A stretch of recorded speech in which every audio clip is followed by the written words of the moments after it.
안녕하십니까, 최프란입니다. 자, 오늘은 우리 몬테카를로 시뮬레이션 모델링 이거 페이퍼 어떻게 쓰는 건지 그거 관련돼서 이야기를 해보도록 하겠습니다. 레퍼런스는 다니엘 맥니시 선생님, 패트릭 커런 선생님의 제자겠죠. 패트릭 커런 선생님이 뭐 워낙에 빵빵하게 여기 받쳐주시니까 그 북 챕터를 가지고 이제 했는데, 백그라운드 할 때는 제가 조금 말씀을 드릴게요. 저한테는 이게 몬테카를로 시뮬레이션이 상당히 중요한 역할을 차지합니다. 첫 번째는 일단 마르코브 체인 몬테카를로 에스티메이션이 제가 옛날에 한참 한 10년 전까지는 그거를 주구장창 해가지고 어떤 분은 그게 뭐 베이지안이다 뭐 이렇게 이야기를 하는데, 저는 베이지안이라기 바라보기보다는 에스티메이터, 그러니까 maximum likelihood estimator가 아니고 다른 에스티메이션 하는 그 방법론으로 할 때 이 시뮬레이션 테크닉을 써가지고 하기 때문에 그쪽으로 바라봐서 좋고요. 두 번째는 저한테 이게 시뮬레이션이 왜 중요하냐면요. 그 지식을 생성할 때 우리가 이제 룰을 줘가지고 디지털 날리지라는 뭐 아이템 AIG를 할 때 우리가 심볼릭 매니플레이션, 기계가 심볼릭 매니플레이션 할 수 있는 형태로 떨어뜨려져 가지고 뭐 그 폼을 쓰든 무슨 온톨로지를 쓰든 그렇게 해주면 기계가 거기서 랜덤리 그 컨비네이션을 찾아가지고 랜덤리 제너레이트 해주잖아요. 그러니까 이게 뭐 1부터 3까지 바꿔라 뭐 이건 간단하게 생각이 되시는데, 어떤 지식 같은 경우는요, knowledge 아이템 모형 같은 경우는요, 저희가 파라미터를 많이 쓸 때는 파라미터만 해도 엘리멘트의 종류만 해도 16개를 씁니다. 근데 16개, 한 개의 파라미터가 가지는 숫자가 적으면 뭐 두세 개에서 많으면 수백 개가 되거든요. 그럼 16 dimension을 exploring 해야지 every possible case가 다 나와요. 불가능하죠. 순간적으로 불가능하게 돼요. 근데 그거를 하기 위해서 다 생성시키는 게 시뮬레이션으로 생성시킬 수밖에 없습니다. 그걸 뭐 두루프를 돌려가지고 뭐 나오지 않고 그냥 랜덤리 시뮬레이션, 랜덤리 제너레이트 한 다음에 그 다음에 이제 seed number랑 매핑을 따로 시켜가지고 그 중에 1000개만 뽑아서 쓰자, 2000개만 뽑아서 쓰자 뭐 이런 이야기를 하기 때문에, 그러니까 이 시뮬레이션 자체가 저한테는 되게 중요한 거죠. 아까도 이야기했지만 뭐 여러 가지 방법으로 시뮬레이션을 씁니다. 근데 이 페이퍼에서 쓸 때는 그 중에서 하나의 어떤 특정한 방법으로 데이터를 제너레이트 해가지고 뭐 quantitative method에서 뭐 논문 쓸 때 하는 시뮬레이션 이야기하는 거고, 제가 말씀드리는 시뮬레이션 전반적인 몬테카를로 시뮬레이션이라는 것 자체가 크게 봤을 때 우리가 왜 필요한 건지에 대해서, 왜 그 방법을 쓸 수밖에 없는지에 대해서 이제 이야기를 하는 거고, 그 다음에 이제 또 하나 중요한 거는 저희가 시뮬레이션을 해가지고 뭔가를 생성하는 게, 여기서는 데이터 생성이잖아요. 시뮬레이션 해서 대부분 여기서는 데이터 생성이라고 그러는데, 여기가 생성이라는 용어가 들어가면 여러분들 조심하셔야 됩니다. 그리고 시뮬레이션 한다는 것 자체가 기계한테 알고리즘을 줘가지고 그게 생성되는 게 데이터든 아이템이든 문항이든 뭐 피드백이든 생성을 하는 거잖아요. 그렇죠? 거기다 랜더마이제이션 컴포넌트가 들어가서 생성을 하는 거기 때문에 이게 다 연결되어 있어요. 다 연결되어 있어요. 그래서 그 큰 그림에서 보시고 항상 시뮬레이션은 컴퓨터 베이스드 된 랜더마이제이션 시뮬레이션은 제너레이션하고 같다라는 거예요. 다시 한번 더 말씀드릴게요. 시뮬레이션은 제너레이션하고 같아요. 그리고 뭐 지금 제너레이션 한다는 게 머신 베이스드 제너레이션이기 때문에 기계한테 얘가 뭔가를 생성시키는 거구나. 근데 그런 관점에서, 큰 관점에서 보고 왜 기계한테 생성을 시켜서 뭔가에 대한 태스크를 처리를 하지? 예를 들어서 사람이 직접 안 하고, 혹은 왜 랜덤리 이렇게 생성을 하지? 뭐 이 관점에서 바라보시면 이게 큰 그림에서 이해가 돼요.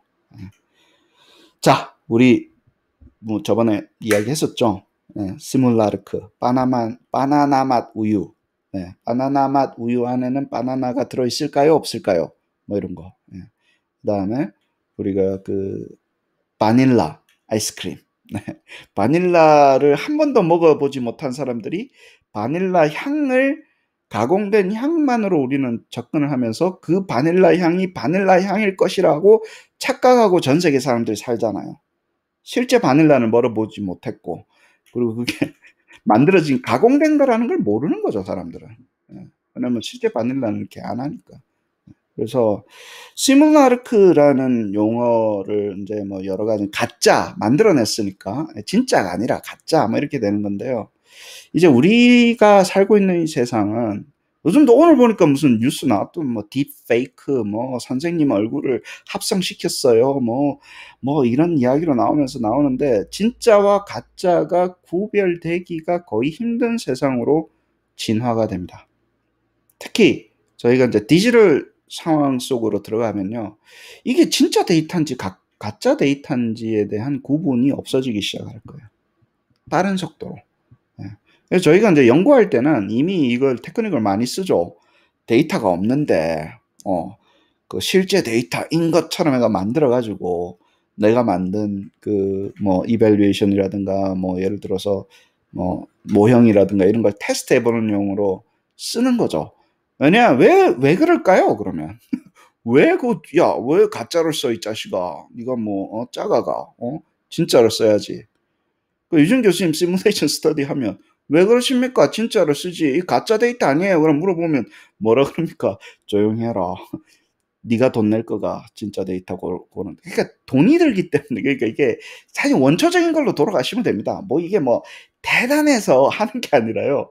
실제 데이터 구하는 그게 너무 비싼 거예요. 여러 가지로 돈도 그렇고 시간도 그렇고 뭐 불가능한 경우도 있고 뭐 여러 가지가 있잖아요. 네. 그런데 우리가 근데 이게 이제 성공을 하려면 어찌됐든 간에 시뮬레이션 성공을 하려면 뭘 하나의 관점은 진짜 같은 가짜를 만들어내서 그걸 가지고 실제로 한 것보다도 더 낫거나, 예를 들어서, 이게 더 좋은 거를 쓰면 되는 거예요. 바나나 맛, 우유에 있는 바나나 맛을 실제 바나나보다 더 좋아합니다. 바나나 몇 개나 먹겠습니까? 바나나 뭐, 우유 이거는요, 없어서 못 먹어요. 아니, 진짜 그렇잖아. 우리 바나나 한 번 줘보세요. 한 세 개 먹고 끽하지. 바나나 우유 이거는 한 도라무통도 마시겠더라. 너무 맛있어서. 이게 더 좋은 거예요. 가짜가 더 좋은 거예요. 사람들이. 왜 그러냐면 진짜는 뭔가가 질리거나 익스펜시브 하거나 여러 가지 이유로 진짜를 기각을 하고 가짜를 더 선호하는 형태로 나옵니다. 저희가 왜 TV 앞에서 먹방을 보냐고요. 내가 먹는 것보다 남이 먹는 거 보는 게 나의 효용이 더 좋을 때도 있어요. 내가 먹으면 돈도 들고 배도 부르고 기분도 나쁘고 그런데 남이 먹는 거 보고 즐기는 거예요. 포론을 보는 것도 똑같은 거예요. 실제인 거예요. 그 가짜의 경험이 뇌 속에서는 내가 진짜 뭐 그 경험을 한 것 같은 도파민이 분비가 되고 뭐 호르몬이 분비가 될 거 아닙니까? 그러니까 그 주구장창 보고 앉았지. 내가 낚시를 가게 되면 힘들잖아요. 그러니까 네가 가라 낚시. 그리고 낚시하는 거 보는 거예요. 그걸 보고 낄낄거리고 웃고 뭐 좋아하고 뭐 먹방하고 TV 틀어놓고 그런 거라는 거예요. 이미 저희는 이 가짜에 길들여져 있습니다. 뇌가 길들여져 있다고요. 네. 그거를 연구에도 가져와 가지고 쓰는 건데 그러면 가짜가 어떻게 일을 해야 될까요? 진짜 같게끔 해주는 게 저희한테는 최고의 목표인 거예요. 그러니까 시뮬레이션 스터디를 할 때 우리가 시뮬레이션 컨디션 이런 거 잡는 건 이제 오늘 하루 종일 이야기를 할 거 아닙니까? 어떻게 잡아야 됩니까? 뭐 몇 개를 잡아야 됩니까? 뭘 잡아야 됩니까? 이런 거 할 때, 야, 이게 진짜처럼 되려고 최대한 노력해가지고 우리가 잡는 거야. 진짜 같은 가짜를 만드는 게 여기서는 목표인 거예요. 그래서 실제로 진짜가 아니더라도 너무나 가짜가 진짜 같아가지고, 예, 너무나, 그리고 막 실제로는 그런 일이 일어나지도 않아. 예를 들어서, 아니, 일어나기가 너무 힘든 상황도 시뮬레이션을 만들 수 있잖아요. 예를 들어, 뭐, 로딩 밸류가 0.00001인 경우를 실제는 없거든요, 그런 게. 근데 한번 만들어 볼 수 있는 거예요. 시뮬레이션 상황에서는. 예? 막 로딩이 0.9, 뭐 5 이런 거는 실제는 안 나오거든요, 잘. 만들어 보는 거예요, 그렇게. 그 상황을. 예. 그 이야기에 대한 이슈입니다. 근데 왜 그럴까요? 다시 한번 이야기할게요. 왜 그럴까요? 왜냐하면 실제는 그런 상황이 없거나 상황을 만들기 힘들거나 할 때 우리가 상상 속에서는 많은 일들이 일어날 수 있잖아요. 그러면 상상 속에서 일어나는 그 다양성이 실제의 다양성보다 훨씬 풍부해질 수 있다는 거예요. 잘 들어보세요. 그냥 뭘 페이크로 하는 게 아니에요. 시뮬레이션 스터디를 잘 설계를 하면요. 현실 속에서는 정말 있긴 있어요. 가능하긴 하지만 그렇게 되는 상황까지 데이터를 컬렉션 하려면 너무 힘든 거예요. 기다려야 되거나 너무 오래 시간이 걸리거나 너무 그 발생할 확률이 적은 것도 시뮬레이션 상황에서는 만들어 볼 수 있는 거죠. 전쟁이 났을 때, 전쟁이 나면 큰일 나잖아. 전쟁이 나긴 나겠지. 확률이 적을 뿐인데. 근데 실제 전쟁이 났을 때 어떻게 될 건가에 대한 워게임을 한다거나 이런 걸 할 때는 그런 상황이 됐을 때 그럼 내가 어떤 상황이 되는지 한번 시뮬레이션으로 해보자라는 게 이 시뮬레이션 스터디 자체에 이제 다양한 건데, 우리 같은 경우는 이제 시뮬레이션 컨디션이 이제 가장 중요하죠. 오늘 통계 같은 모형을 만들었을 때 어떤 상황이 진행이 되는지. 우리가 지식 모형 할 때는 어때요? 다양한 요소를 섞는 거예요. 그리고 멀티 레벨 할 때는 어때요? 컨텍스트를 섞는 거예요. 멀티 레벨 IRT를 하거나 멀티 레벨 모형을 할 때 시뮬레이션 할 때는 우리가 멀티 레벨 시뮬레이션 하는 이유가 뭡니까? 그 컨텍츄얼 이펙트를 잘 분석하기 위함이잖아요. 그러면 어떤 컨텍츄얼 이펙트가 있을 때, 어떤 상황일 때 인디펜던트 베리어블이 디펜던트 베리어블에 어떤 영향을 미치는지 그런 밸류들을 그 상황을 다 잘 정리를 해서 예를 들어서 소위 말하는 나의 이 시뮬라르크를 만드는 거예요. 가짜인 세상을 만든다고 보시면 됩니다. 세상에는 뭐가 있어요? 날씨도 있고 기차도 있고 자동차도 있고 친구도 있고 여러 가지 것들이 있잖아요. 그게 어울려져 가지고 세상이라는 걸 만들잖아요. 그 상황이라는 걸 만들잖아요. 시간도 바뀌고 그죠? 근데 그런 것들을 다 요소를 가져와서 예를 들어서 내가 뭔가를 분석을 할 거를 만들어내는 시뮬라르크를 잊지 마십시오. 결국에는 우리가 이런 자동차를 우리가 그 지식 모형 할 때 이야기를 했었죠. 그죠? 만들고 싶어요. 여기서 보면서 이게 뭐지? 그래가지고 이런 오토바이를 하나 만들고 싶다라는 거야. 근데 잘못 분해하면 쓰레기가 되더라는 거야. 그러니까 우리 어떤 식으로 잘 조합을 해서 잘 보세요. 어떤 식으로 잘 상황들을 조합을 해야지 이게 그냥 뭐 의미 없는 뭐 이런 게 아니라 정말로 작품 같은 것이 나올까? 예를 들어 그렇게 하려면 우리가 이론적인 지식도 가지고 있어야 된다. 이게 이 오토바이가 요소들이 어떻게 맞물려져 가지고 어떤 식으로 이루어진다는 그러니까 상황만 다 때려 넣는다고 되는 게 아니라는 거예요. 그렇게 해서 잘 분해를 해야지 이런 이론적인 지식을 가지고 잘 분해를 했을 때 내가 자동차를 practical한 knowledge도 다 같이 잘 쓸 수 있다. 그래서 우리가 뭐 더 나은 자동차도 만들 수 있는 거고요. 그렇게 할 수 있다라는 거를 잘 아시고 폴라니 선생님의 tacit knowledge reintegration 이슈는 많이 이야기했으니까 아까도 이야기했어요. 뭘 바꿨을 때 왜 이게 바뀌어져야 되고 바뀌어졌을 때 결과물이 어떻게 되는가에 대한 거는 우리가 요소들의 복잡한 관계가 있어요. 네, 우리가 시뮬레이션 스터디 할 때는 요소들의 복잡한 관계가 X 그냥 아무거나 있고 뭐 X1, 2, 3, 4 뭐 랜덤리 나오고 그러고 나면 함수에서 dependent variable 나오고 뭐 요렇게만 간단하게 생각하시지만 실제 세상이 과연 그렇게 간단하게 이루어져 있지 않다는 게 이미 알고 계시잖아요. 그런 것들을 다 고려를 해서 시뮬레이션 스터디를 만들어 나가는 겁니다. 그 다음에 이제 시뮬레이션을 바라보실 때 우리가 뭐 여러 가지 이유가 있어요. 시뮬레이션을 하는 이유가 뭐 서너 가지가 있는데 몬테카를로 시뮬레이션을 할 때 저는 이제 뭐 너무 크게 이야기를 하게 되면 여러분들이 조금 받아들이기 힘드시니까 요거 이야기 한번 해보시죠. 쉐르파, 히말라야 산을 올라갑니다. 자, 우리가 맥시멈 라이클리드 할 때 선생님들한테 배울 때 뭐 마운틴 클라임이다 무슨 뭐 산타기다 뭐 정상을 찾는 것이다 뭐 이런 이야기 많이 하시잖아요. 그래서 이니셜 밸류에서 시작을 합니다. 어느 값이 있으면 x1에서 시작했다고 쳐요. 그러면 그 값에서 미분을 한번 해보는 거예요. 한 번 미분, 두 번 미분. 한 번 미분하면 올라갈까 내려갈까가 결정이 되잖아요. 여기는 올라가야 되네. 그죠? 그 다음에 어느 만큼 갈까가 두 번 미분하면 결정이 됩니다. 그래서 움직였다 칩시다. 지금 뭐 두 번 미분하는 거는 뭐. 그래서 우리가 여기 왔네? 또 미분을 해보는 거예요. 여기 와서 x2로 움직여가지고. 미분을 해보니까 어때요? 또 올라가라네. 그리고 또 뭐 두 번, 두 번 미분한 걸로 가지고 해시안을 가지고 좀 더 가라네. 여기서는 그냥 컨스탄트로 갔다고 칩시다. 그래, 여기 도착을 했어. 미분을 하니까 어때요? 여기 가지고 올라가가지고 긴 짝대기를 가지고 거기 앉아가지고 해보면 됩니다. 어디가 제일 여기 표면에 잘 닿냐? 내려가려네. 쭉 보니까 꼭대기는 왼쪽에 있는데 내려가려네. 그래서 여기서는 슬로프가 네거티브가 나오니까 뒤로 다시 돌아가는 거예요. 그래가지고 이제 최정상에 왔을 때 어느 지점에 도착해 보니까 내려가는 것도 아니고 올라가는 것도 아니고 미분값이 0는 안 나오겠죠. 0에 가까우면 여기가 꼭대기인가? 여기가 탑인가?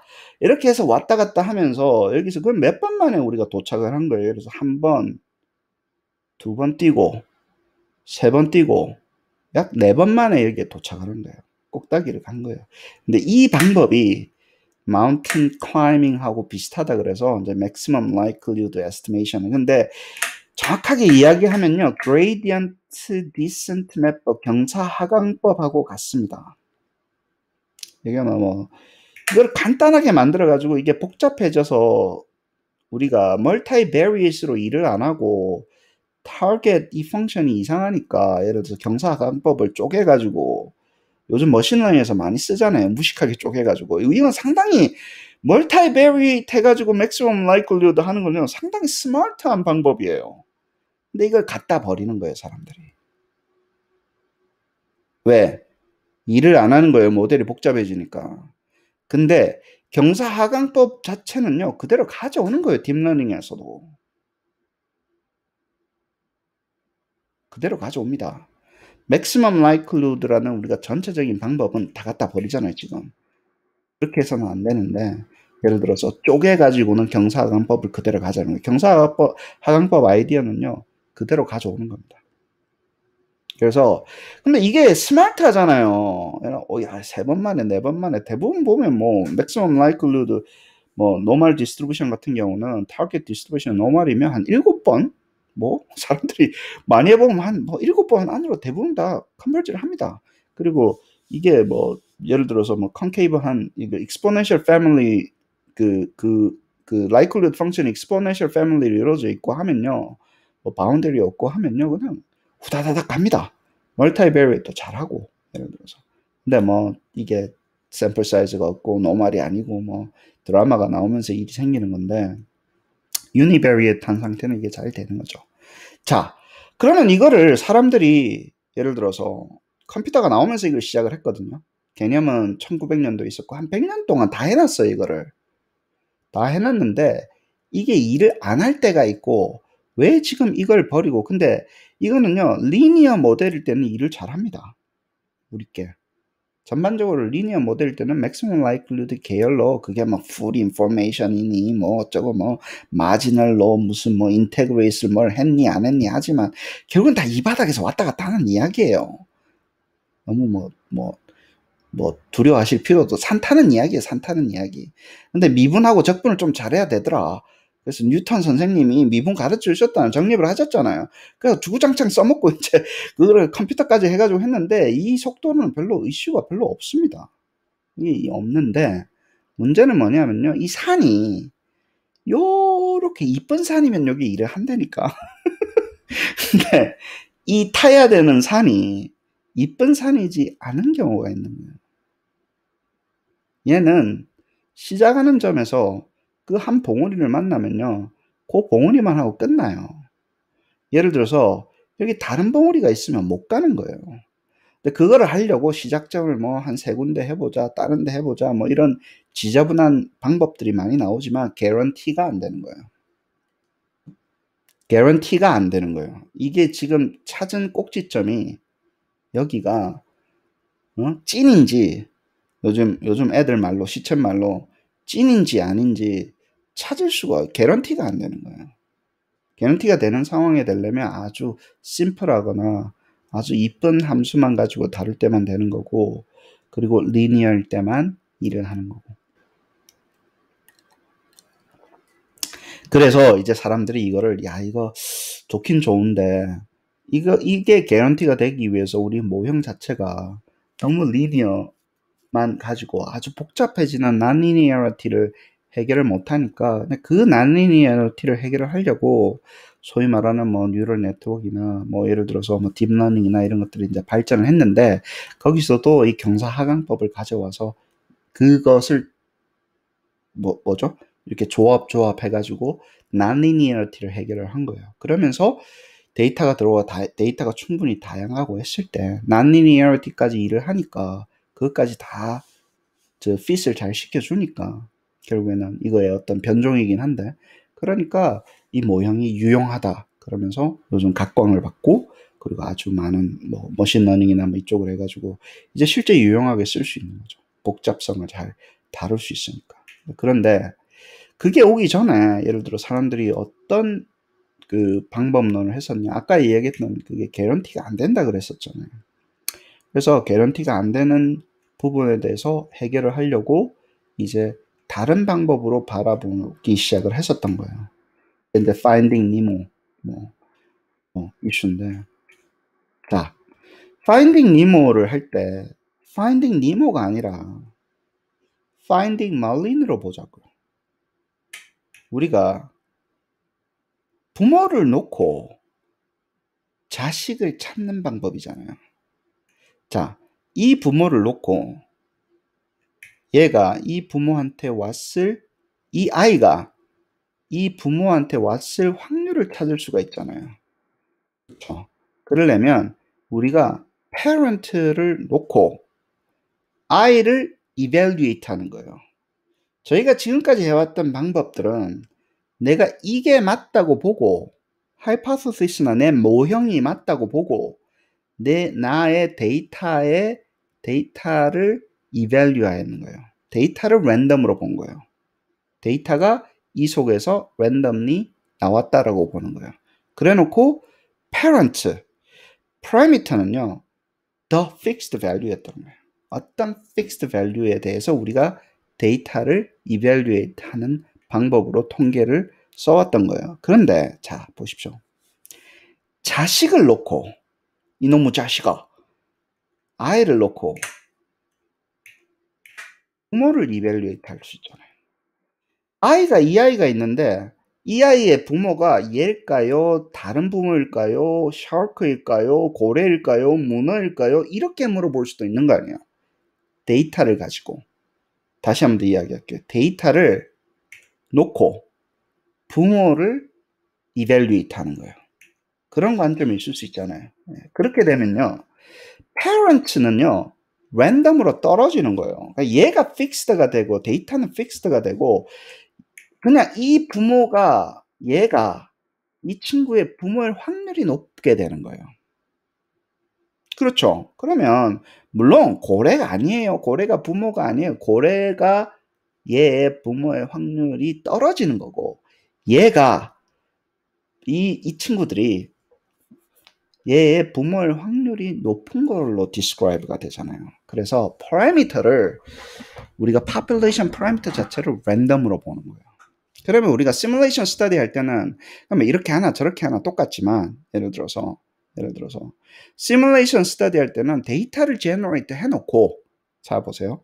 데이터를 잘 제너레이트 해놓은 다음에 세상에서 어떤 상황에서 제너레이트 해놓은 다음에 그 속에서 우리 사실 알고 있지만 요거에 나와 있는 부모는 어느 놈인지를 컴퓨터가 찾아내게끔 만드는 거예요.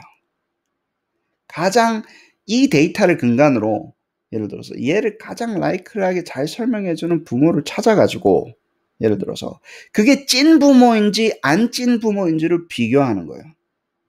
무슨 말인지 아시겠죠? 다시 한번 더 이야기할게요. 우리가 얘가 부모인지 누군지 알고 있어요. 근데 모르는 척 하는 거예요. 모르는 척 해가지고 얘가 그 부모로부터 데이터를 나오게 만든 다음에 부모가 누구일까요를 찾게 만들고, 그 부모가 우리가 이미 알고 있었던 true 부모인지 안 부모인지를 바라보는 관점으로 바뀌는 거예요. 그러면 이렇게 바라보는 관점이 있죠. 얘가 아니라. 그럼 우리가 관점을 바꿔야 되잖아요. 예를 들어서 이게 베이지안 관점의 핵심입니다. 그래서 여러분들이 시뮬레이션 스터디를 해가지고 찾는 관점이 있죠. 이 관점이 이미 쓰고 있는 거예요. 그러니까 뭐 베이지안을 나는 하네 안 하네, 마르코프 체인 몬테카를 안 배울 거야, 나는 안 할 거야, 그게 아니라 그냥 세상을 바라보는 관점인 거예요. 그게 무슨 뭐 통계 모형에 뭐 시뮬레이션 테크닉을 쓰네 안 쓰네, 비싸네 안 비싸네, 이게 아니라 그냥 세상을 바라보는 관점 중에 하나인 거예요. 여러분들이 시뮬레이션 스터디를 하면요, 그렇게 바라보는 관점을 쓰는 거예요. 그냥 자연스럽게 쓰는 거예요. 그래서 나눠져 있는 게 아니라는 거. 자, prior라는 게 있고요. 아까 이야기했던 prior라는 belief가 있고, 데이터를 가지고 posterior한 belief를 만드는 그 과정인 거예요. 근데 만들 때 우리가 이 합쳐진 거를 어떻게 보는가에 대한 관점이고, 우리가 지금 보는 거는 이거에 되는 건데, 예를 들어서 이게 이 파라미터에 대해서 나온 게 아주 확실할 수도 있어요. 그러면 진짜 prior belief가 뭐 거의 constant로 나오겠죠, 그렇죠? 그렇지 않고 예를 들어서 어디인 것 같다라고 플러저블한 상태로 홀드를 하는 거예요. 그래놓고 내가 데이터가 들어왔을 때 그것을 섞어서 그 belief를, 내 믿음을 예를 들어서 업데이트 시키는 거예요. 얘네들이 얘의 부모라는 믿음을 업데이트 시키는 거예요. 여러 가지 보니까 하나만 봤잖아요. 근데 살다 보면 얘가 말하는 것도 아버지하고 비슷하고 성격도 엄마랑 비슷하면 그런 것들이 많이 보일 거 아닙니까? 에비던스가 들어올 거 아닙니까? 그러면 그런 많은 에비던스가 들어오면서 내가 이 친구의 부모가 얘라는 것에 대한 그 믿음을 갱신을 해서 더 확실하게 가진다라는 게 이 베이지안 그 인퍼런스를 하는 사람들의 핵심인 거죠. 그래서 이게 뭐 거의 확실하면 우리가 지식이 이 상태, 이 스테이트의 지식이 거의 확실해서 확고부동하게 움직이는 거예요. 이게 다음번 우리가 의사결정할 땐 얘가 prior가 되잖아요. posterior가 다음번 데이터가 들어올 땐 얘가 prior가 된다고. 그래서 이게 설명을 많이 해놨는데 저는 이 말을 되게 좋아합니다. 우리가 그 러닝 모델 할 때 있잖아요. 지금은 러닝 모델 하는 시간 아니지만 러닝 모델 할 때 이걸 그대로 씁니다. 베이지안으로 업데이트 시켜 나간다는 거예요. 우리가 이 문항의 난이도가 여기쯤일 거라고 알고 있잖아요. 어찌됐든 리버스 엔지니어링으로 들어왔든 아니면 데이터로 했든 얘가 알고 있다라고 칩시다. 그러면 데이터가 들어오잖아요. 그러면 그 데이터를 가지고 다시 이 친구의 난이도를 갱신하는 거예요. 그렇게 해서 계속 밀려 들어오는 시퀀스 오브 데이터 있죠. 제가 리얼타임 데이터 애널리틱 계속 이야기하잖아요. 데이터가 밀려 들어올 때 어떻게 처리할 거냐고. 한 번만 계산하고 끝나는 게 아니라 러닝은 다이내믹 시스템인데 학생의 데이터가 계속 밀려 들어오는데 밀려 들어오는 그 스트림으로 들어온 데이터를 어떻게 처리할 거냐고 묻잖아요. 저희가 지금 가지고 있는 소프트웨어는 엑셀에서 2x2로 이렇게 잘라주고 이쁘게 잘랐을 때 샥 넣고 샥 돌리고 이렇게 샥 나오고 한 번만 분석하는 거잖아. 청컵 데이터가 들어왔을 때 한 번만 분석하는 거잖아요. 그거는 사람이 하는 분석이고 지금은 기계가 해주려면요, 리얼타임에서 해줄 때는 이 퍼스펙티브를 쓰지 않는 이상은 안 됩니다. 근데 여기서는 사실 시뮬레이션하고 별로 상관이 없어요. 그거는 이거 계산하는 거니까 이대로 계산하면 되는데, 자, 어디서 문제가 생기냐면 얘 때문에 문제가 생기는 거예요. 잘 보세요. 요 밑에 요거. 이게 뭐냐면요. 좀 간단하게 이야기하겠습니다. 적분입니다. 적분. 이걸 해줘야지 이 하이트가 노멀라이즈가 되잖아. 이 컨스턴트 적분을 해야지. 네? 적분이라고.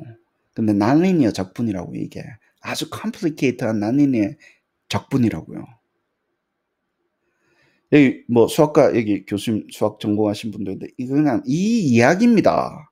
그럼 적분을 어떻게 하냐고. 복잡한 거를. 예를 들어서 이게 계속 이밸리에이션 되려면 적분을 계속 해줘야 되는데 여기가 모르겠는데요. 적분을 저한테 왜 물어보십니까? 라고 이야기하시면 그것 때문에 시뮬레이션 하는 거예요. 그럼 여기서는 시뮬레이션 왜 필요합니까를 물어보실 거 아니에요. 그러니까 얘 적분하기가 힘든 거예요. 이 적분이 개념적으로 보면 예를 들어서 적분을 하는 여러 가지 방법이 있잖아요. 예를 들어 이게 난리니어인데 면적을 구해야 되는데 면적을 구하는 방법이 여러 가지가 있잖아요. 예를 들어서 애널리티컬하게 되면 세상에 그런 이쁜 게 멀티디멘셔널한 난리니어한 이 멀티디멘셔널한 이 함수가 적분되면 참 좋겠네. 안 된다고. 안 된다고요. 할아버지가 와도 안 된다고요. 이게 인제너럴하게 안 됩니다. 애널리틱하게 그게 안 된다고. 뉴턴의 할아버지의 뭐가 와도 안 된다고요. 안 되니까 그러면 이거를 적분하는 게임으로 다시 넘어가는 거예요. 베이지안은 아까도 이야기했지만 시뮬레이션 하는데 여기서 이제 우리 책에 선생님 이야기로 나오는데 결국은 결론 하나예요. 애널리티컬하게 데리베이션, 소위 말하는 적분이 안 되거나 이게 결국에는 통계 문제로 떨어지면요. 통계 문제로 쭉 떨어져가지고 이렇게 뭐 통계 문제는 스페시픽한 문제지 않습니까? 예. 그게 모든 상황에 대해서 고려했을 때 뭐 그게 슬로프가 됐든 뭐가 됐든 다 이렇게 애널리티컬하게 구해줄 수 있으면 말라고 시뮬레이션을 안 된다고. 예. 그러니까 두 가지가 있어요. 상황이 너무 복잡한 거예요. 그 다음에 인제너럴하게는 아주 심플한 상황이 아니면요. 이게 애널리티컬하게 데리베이션이 안 되기 때문에 시뮬레이션을 하는 겁니다. 애널리티컬한 데리베이션의 파워는 여러분 아시잖아요. 미분적분. 뉴턴 선생님이 그거 안 만들었으면 달나라 어떻게 가고 지금 어떻게 사냐고. 그걸로 해서 달나라도 가고 뭐도 하고 인공위성도 띄우고 뭐도 하고 다 우리가 진짜 그 과학 그걸 바탕으로 그 수학을 바탕으로 미적분학을 바탕으로 우리가 지금 여기 잘 먹고 잘 사는 거 아닙니까? 없으면 농경시대에서 그냥 땅 파가지고 먹고 살고 있었을걸?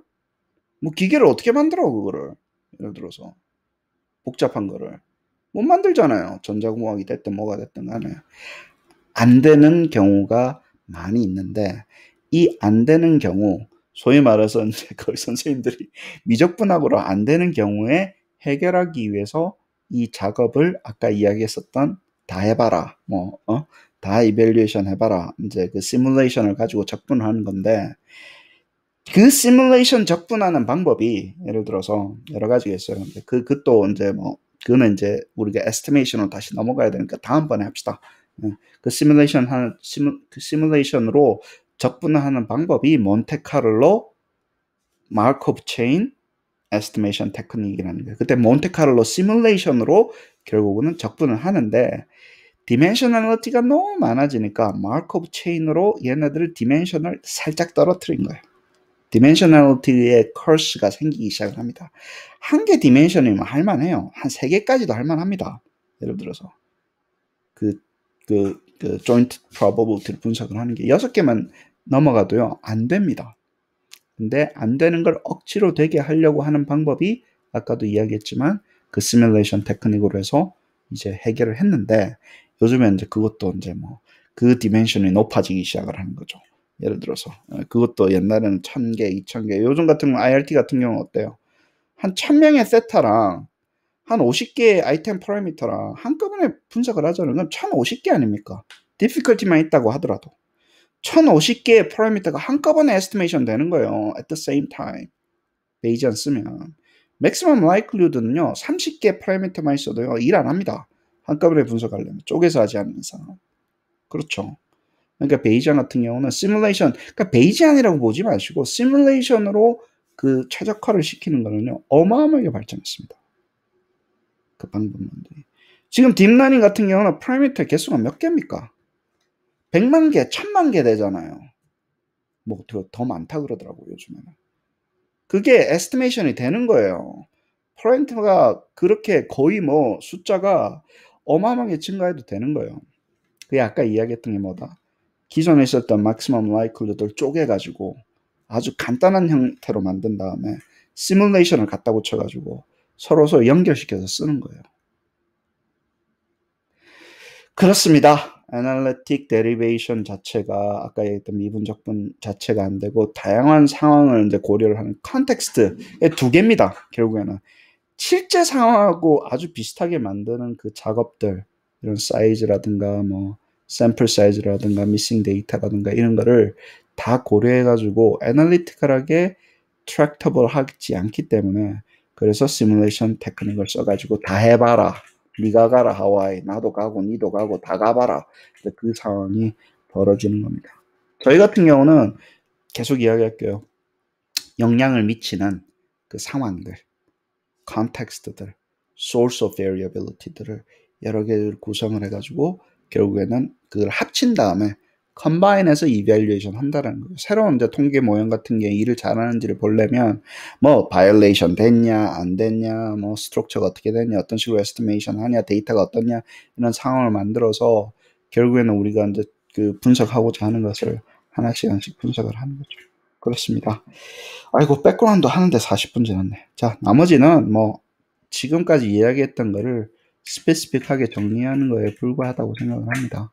데이터 제너레이션, 모델 피팅하고 서머리 한 세 가지 스텝으로 이루어져 있고요. 좀 생각 좀 해라. must think 좀 해라. 생각 안 하고 좀 하지 말고 어떤 거를 바꿔야 될지, 어떤 거를 프레임워크를 해야 될지 충분한 고려가 있어야지 일단 시뮬레이션 스터디가 시작이 된다. 자, must think라고 이야기했습니다.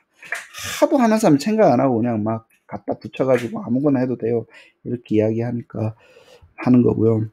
자, 아까도 계속 되풀이되는 이야기. 우리가 uncertain한 컨디션들을 다, known 컨디션들을 다 해줘야 된다는 거예요.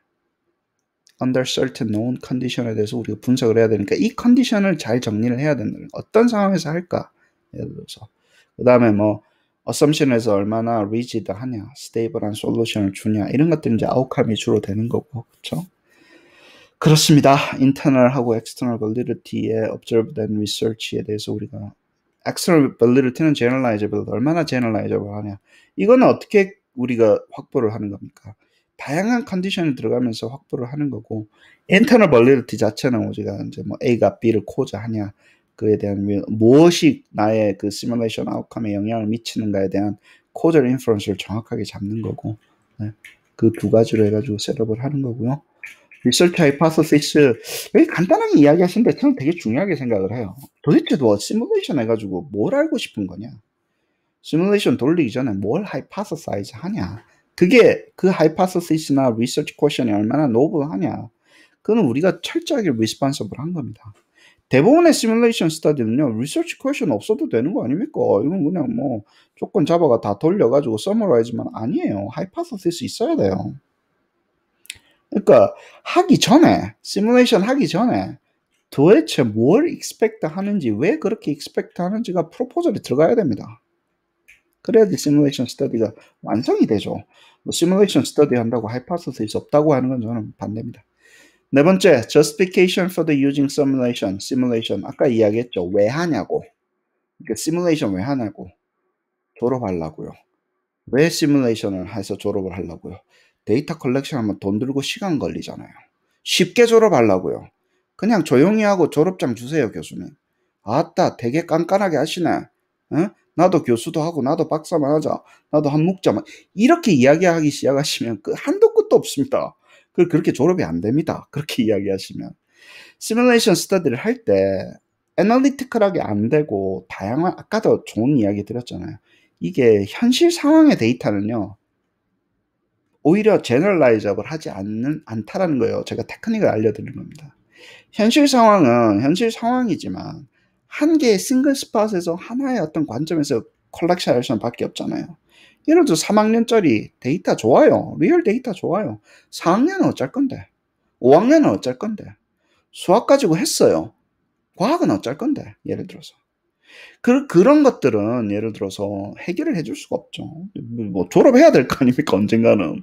그러니까 그 이야기를, 패키지를 잘 하셔야 된다라는 거예요. 시뮬레이션 스터디 할 때.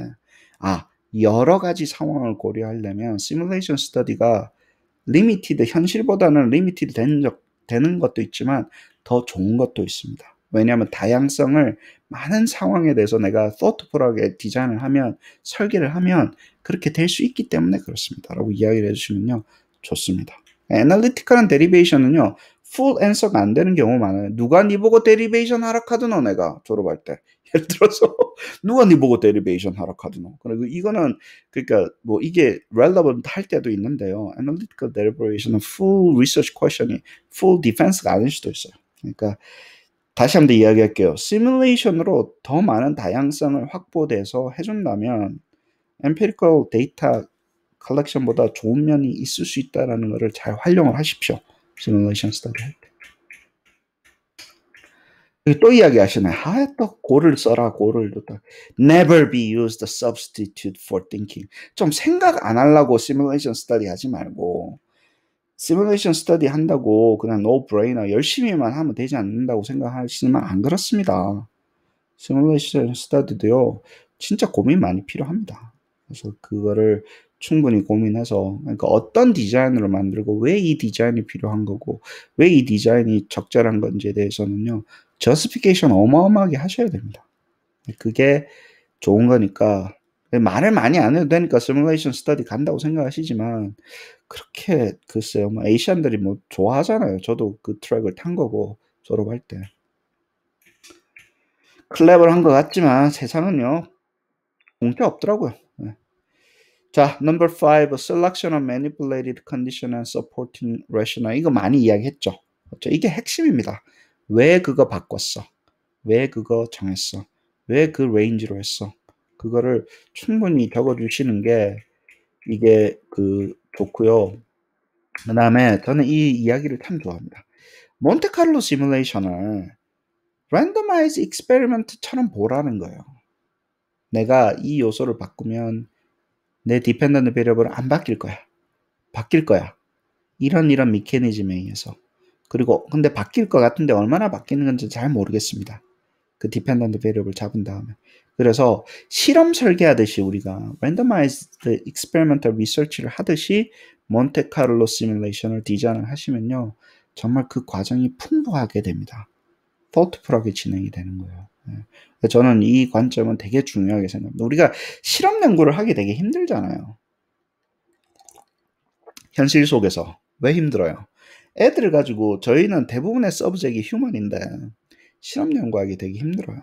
그러면 좀 제한되지만 시뮬레이션 스터디를 가지고 실험 연구하듯이 예를 들어서 그런 리거를 가지고 분석을 해주시면 그럼 우리가 실험 스터디 할 때 이펙트 사이즈, 뭐 디멘션 잡을 때 이런 것들을 많이 써가지고 몬테카를로 시뮬레이션을 분석을 할 수 있겠죠. 그죠? 그런 게 되게 중요합니다. rationale for selected condition 항상 중요하고요. 여기 그럼 이거 어디서 옵니까? 뭐 컨디션 어떻게 잡아요? 그걸 하려고 literature review를 하는 거예요. 사실은. 메타 어널리시스를 할 때 다른 분들은 메타 어널리시스를 할 때 관계를 보잖아요. 관계의 strength라든가 뭐 컨디션이라든가 이런 걸 보면서 메타 어널리시스를 해요. 근데 methodologist들이 메타 어널리시스를 하게 되면요. 이 리서치 컨디션을 메타 어널리시스 하는 겁니다. 그래서 그거를 불러오는 거예요. 거기에서 공통점을 불러와서 내가 하이파서시스를 세우는 거예요. 내가 이걸 매니플레이를 하면 이 상황에서 뭐 이 어세스먼트에 어떤 퍼포먼스가 더 좋아질 것이다, 나빠질 것이다. 그것을 하이파서사이즈 하고 데이터를 시뮬레이션을 해가지고 테스트를 한번 해보는 거죠. 그럼 복잡한 관계에 대해서. 네, 그렇습니다. 그래요. Eventually, external validity가 참 중요하다. 아까 이야기했죠. external validity는 generalizability니까 우리가 simulation condition을 이상하게 선택하거나 bias 되게 하게 되면 이 external validity가 떨어진다는 거예요. 항상 중요하게 생각을 하시고 실제에서는 다양하게 뭐 이상한 interpretation 나올 수 있다는 거 이거 항상 중요하게 생각하시고 여기가 이제 상충되는 부분이에요. 자, 보세요. 저희가 external validity를 증강시키려면 어떻게 해야 되나요? 아주 representative하고 아주 다양한 요소들을 다 써줘야지 이게 external validity가 증강이 되잖아요. 근데 그렇게 해서 시뮬레이션 돌리면 어떻습니까? 우리 학회 같은 데 보면 졸업하는 사람들이 막 테이블에 까만 거에 지도 안 보이고 나도 안 보이는 거에 무슨 뭘 했다고 엄청나게 적어놓고 뭐 아무도 해석 못하는 거 있잖아요. 예, 테이블만 뒤집다 만들어 놓은 걸 가지고 뭘 이걸 가지고 뭐 눈도 지금 안 보이는데 저 멀리서 보이는데 자기 혼자서 뭐 중얼중얼거리면 죽도 밥도 안 됩니다. 분석은 parsimonious하게 하십시오. 이게 아트인 거예요. 컨디션은 제너럴라이저블하게 집어넣으시고요. 분석을 parsimonious하게 하십시오. 안 그러면 뭐가 뭔지 알 수가 없어요. 디멘션이 한 7개 정도 들어가면요. 진짜 뭘 가지고 뭘 마지널로 만들어야 될지 사람들이 분석 자체도 못하는 경우가 많습니다. 그러니까 defining dependent variable. dependent variable은 보통 보면 이제 퍼포먼스가 많아요. 그러니까 내가 보통 우리가 지금 여기서 말하는 시뮬레이션 스터디는 데이터를 제너레이트 한 다음에 실제 상황하고 아주 비슷하게 제너레이트 한 다음에 내가 내 에스티메이터가 그 찐 파라미터하고 얼마나 비슷한지 잘 레플리케이트 해주는지 퍼포먼스를 잘 보이는지 뭐 이런 거 보잖아요. 뭐 RMSEA 뭐 이런 거 해가지고 바이어스 이런 거 해가지고 그죠. 그런데 이 디펜던트 베리어블들이 그렇게 되는 건데요. 이게 잘 나눠 놓으셨어요. Model Specific Information, 모델의 퍼포먼스로 볼 수도 있고요. Parameter Specific한 Information, parameter의 어떤 특정 파라미터가 우리가 관심일 수도 있잖아요. 그게 크다, 작다, 뭐 significant 하다, 안 하다, 뭐 이런 것들을 볼 수도 있고요. 그 다음에 case specific information으로 볼 수도 있어요. 어떤 케이스가 예를 들어서 뭐 fit이 뭐 아웃라이어가 얼마나 많냐, 예를 들어서 인디비주얼한 어떤 fit 인덱스의 디스트리뷰션이 어떻게 되냐 그렇게 나눠볼 수도 있으니까 이런 것들이 몬테카를로 시뮬레이션에서는 디펜던트 베리어블이 되는 거예요. 얘네들한테 우리가 시뮬레이션 컨디션이 어떤 영향을 미치는가가 리서치 퀘션이 돼서 이제 넘어가는 거죠. 네, 그렇습니다. 데이터 제너레이션 메소드, 모델 너무너무 중요하죠. 근데 여기서 대부분은 이제 승부가 갈려지는데 데이터 제너레이션 모델 자체가 예를 들어서 이거를 얼마나 현실적으로 만들어내는가가 중요한 거예요. 자, 데이터 제너레이션 모델 자체는 should researcher들이 should report types of model to generate data either graphically 혹은 equation으로 다 해줘야 된다. 왜냐하면 그 데이터가 어떤 식으로 제너레이트 된 건지 데이터 제너레이션 모델이 뭔지에 대해서 아이덴티파이를 하는 것 자체가 너무너무 중요한 거기 때문에 그래요. 그게 시뮬레이션에서 꽂히잖아요. 데이터 있는데 예를 들어서 그게 뭐 모델 핏이 어떻게 됐는지는 패키지들이 대부분 알아서 해주니까 제가 가장 관심을 두는 거는 데이터 제너레이션 자체에 대한 이 이퀘이션이 얼마나 현실적인가라는 거예요. 내가 어느 프로그램이라고 이야기는 하지 않겠지만 이게 내재된 게 있어요. 프로그램 중에. 프로그램 팔아먹으려고. 장난질을 엄청나게 치는 경우도 있습니다. 왜냐하면 이게 내재되면요. 사실은 데이터 제너레이션이 얼마나 현실적으로 되는가가 이 프로그램을 이밸류에이트 하거나 프라이머리 에스티메이션 모델을 이밸류에이션 하는 건데 이걸 한 방에 다 때려넣는 프로그램들이 있어요. 패키지 중에 데이터도 이 안에서 제너레이트 돼, 에스티메이션도 이 안에서 돼, 그것을 서머리 하는 것도 이 안에서 돼. 완전히 스포일 시키고요. 거기서 뭔가 문제가 생기면요. 찾아낼 수가 없어요. 정말로 위험한 겁니다. 근데 학생들이 그거 쓰면 쉽잖아요. 편리하잖아. 좋잖아. 그러니까 돈 주고 그거 사서 쓰고 그냥 끝내고 싶은 거예요. 그 안에서 뭔가 다 되니까. 근데 위험합니다. 왜냐면 거기에 잘 맞게끔 데이터 제너레이트 시켜버리면요. 왠지 그 모형이 그 프로그램 일을 잘하는 것처럼 보여요. 그러니까 그거를 그렇게 너무 편의를 쫓지 마시고 데이터 제너레이션은 제가 레코멘드 드립니다. 바깥에 빼서 내가 어떤 식으로 했는지 다 알 수 있는 상태에서 그렇게 해서 제너레이트 해서 실제 그게 이 패키지가 이 프로그램이 잘 에스티메이션 하는지 잘 들어볼 수 있는 상황으로 좀 바꿔주시기 바랍니다. 안 그러면요. 이게 데이터가 어떤 식으로 제너레이트 되고 모델이 어떤 식으로 비하인드에서 이루어지는지 justify가 안 돼요. 그냥 쓰는 거는요, 그냥 여기 있는 버튼 클릭 눌러서 시뮬레이션 해가지고 데이터가 얘가 제너레이트 해줘서 이게 무슨 뭐 자기 만족을 하는 것도 아니고 내가 제너레이트 해서 내가 에스티메이션 하니까 내가 잘하더라 뭐 이런 이야기로 나오고 끝나는 거예요. 이게 위험합니다. 위험해요. 자, 그 다음에 뭐 realistically fit 하냐, empirical context가 어떻게 되나 계속 나오는 거 있죠. generalizability, conditions, empirical context, external validity 계속 같은 이야기가 계속 되풀이되고 있죠. 시뮬레이션 스터디는 이 이야기뿐입니다. generalizable 하냐, externally valid 하냐, 컨디션 어떻게 정했냐, 어떻게 manipulate 했냐, 얼마나 realistic 하냐, 그 이야기 같은 이야기를 계속 요리 이야기하고 저리 이야기하고 하는 겁니다. 제너레이션 프로시저는 같습니다. 모델하고 프로시저 어떻게 제너레이션 했냐. 어차피 이게 시뮬레이션은 제너레이션 모델이라고 그랬잖아요. 데이터를 제너레이션 하는 거잖아요. AIG 같은 경우는 아이템을 문항을 제너레이션 하는 거고 여기 데이터를 제너레이션 하는 거기 때문에 그대로 해가지고 뭐 트랜스페런트하게 하랍니다. 하세요. 트랜스페런트하게. 시드 넘버나 그 다음에 replication이나 뭐 이런 거 잘 써야 된다. 뭐 이런 게 하는 게 있고. 자, 다음에 description of fitted model. 자, 우리가 fitted model이 있을 때 어떤 식으로 설명해 줄 건가에 대한 이슈에 대해서 이야기를 합니다. 자, 첫 번째 primary recovery study가 가장 핵심적인 것 중에 하나죠. 내 파라미터가 얼마나 리커버 잘 됐는가 보는 것들도 아주 중요하고요. 그 다음에 파라미터는 이제 파라미터 값 자체가 얼마나 잘 됐는가를 보는 거고요. 두 번째는 모델 fit이 얼마나 만약에 이제 misspecified 했었으면 예를 들어서 그게 어떤 식으로 반응을 했는가 이런 거 보는 것도 중요하고 네, 그렇습니다. 그 다음에 어떤 misspecification이냐 그 다음에 misspecification의 magnitude가 어떻게 되냐 이런 것들 봐주는 것들도 시뮬레이션 스터디에서는 아주 중요한 컨디션 중에 하나죠. 일부러 모델 자체를 우리가 데이터 제너레이션한 프로세스보다는 에스티메이트 하는 모델을 misspecify 해서 어떤 비헤이비어를 보이는지를 확인을 하는 과정입니다.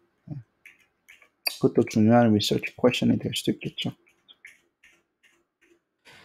non-normal 데이터 많이 하죠. 저도 시뮬레이션에서 non-normal 데이터 가지고 졸업하기도 했는데 non-normal일 때는 어떻게 되는가를 보는 경우도 많고요.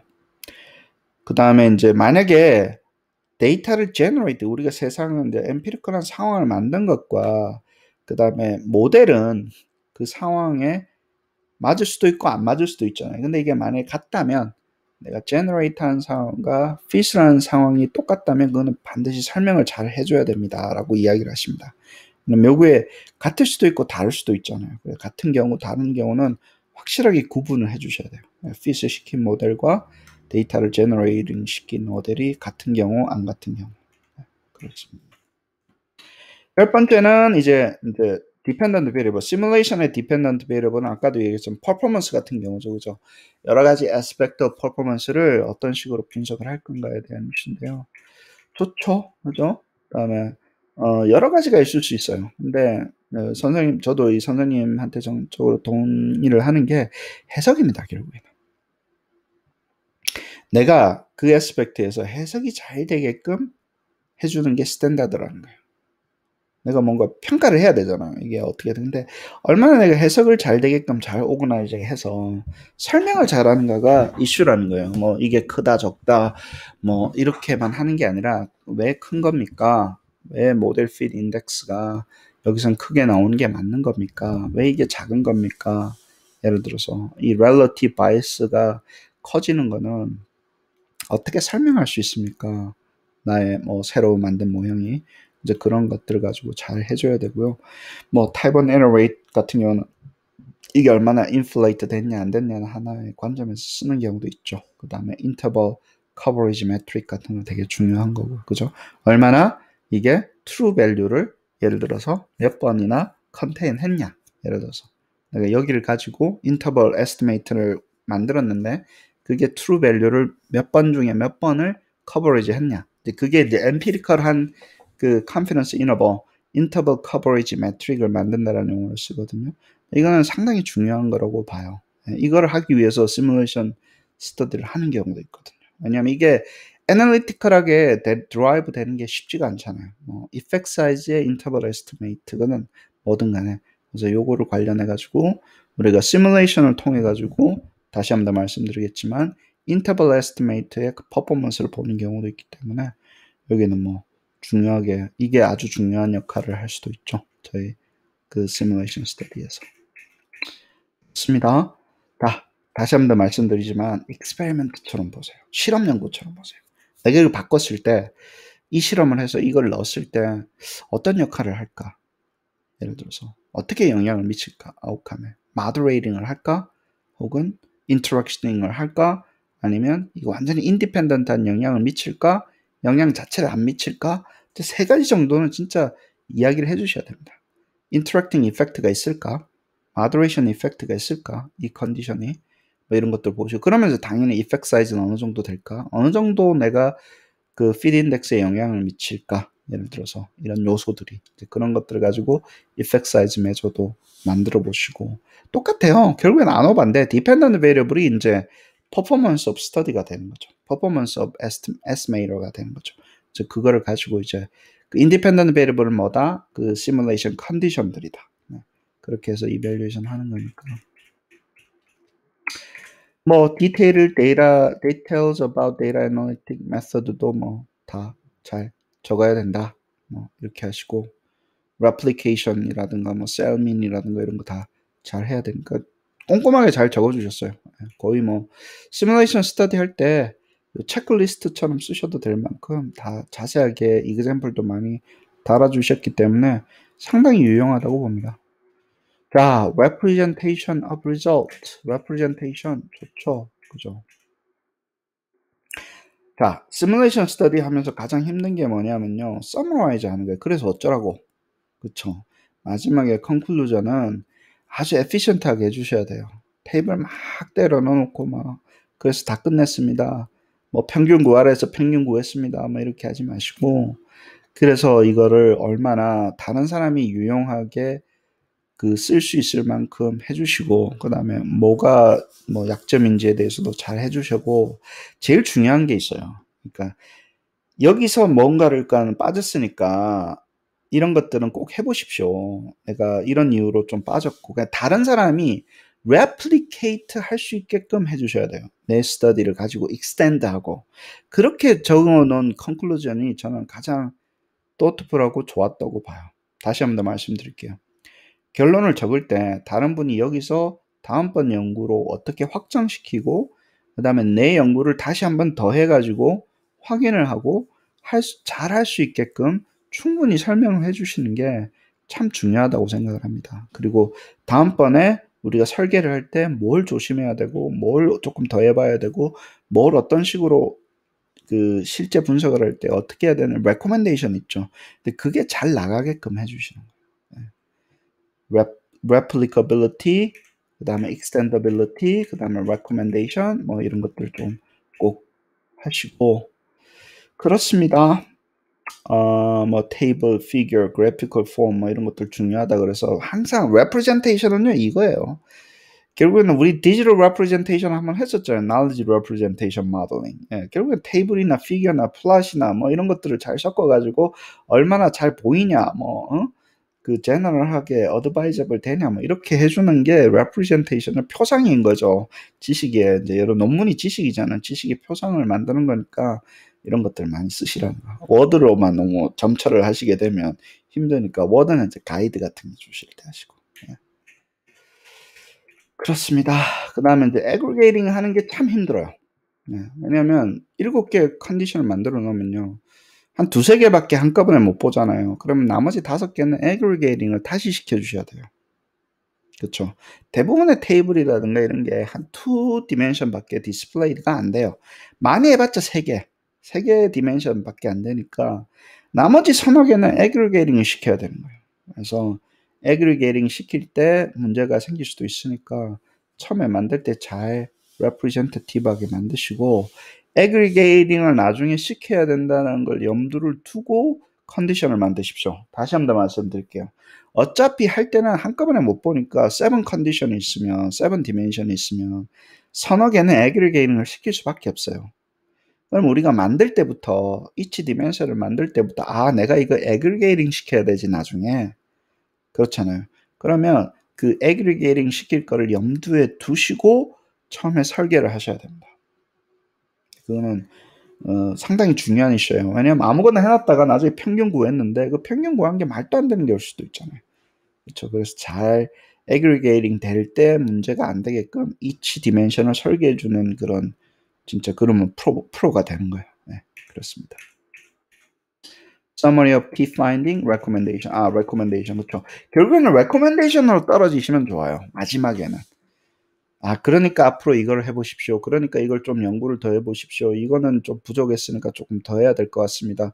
그리고 이거는 이런 식으로 조심하셔야 됩니다. 이때는 이거를 이렇게 뭐 사용하셔야 됩니다. 이런 식으로 그 결론을 떨어뜨려 주시는 게 마지막에 서머리를 하시는 게 여러모로 좋고요. 상당히 읽기도 좋고 유용하잖아요. 저희가 할 때 졸업하려고요. 이야기를 하시지만 그래도 어차피 해야 되는 일인데 남들한테 조금이라도 좀 도움되게 하면 좋잖아요. 그게 도움되게 하려고 하면요.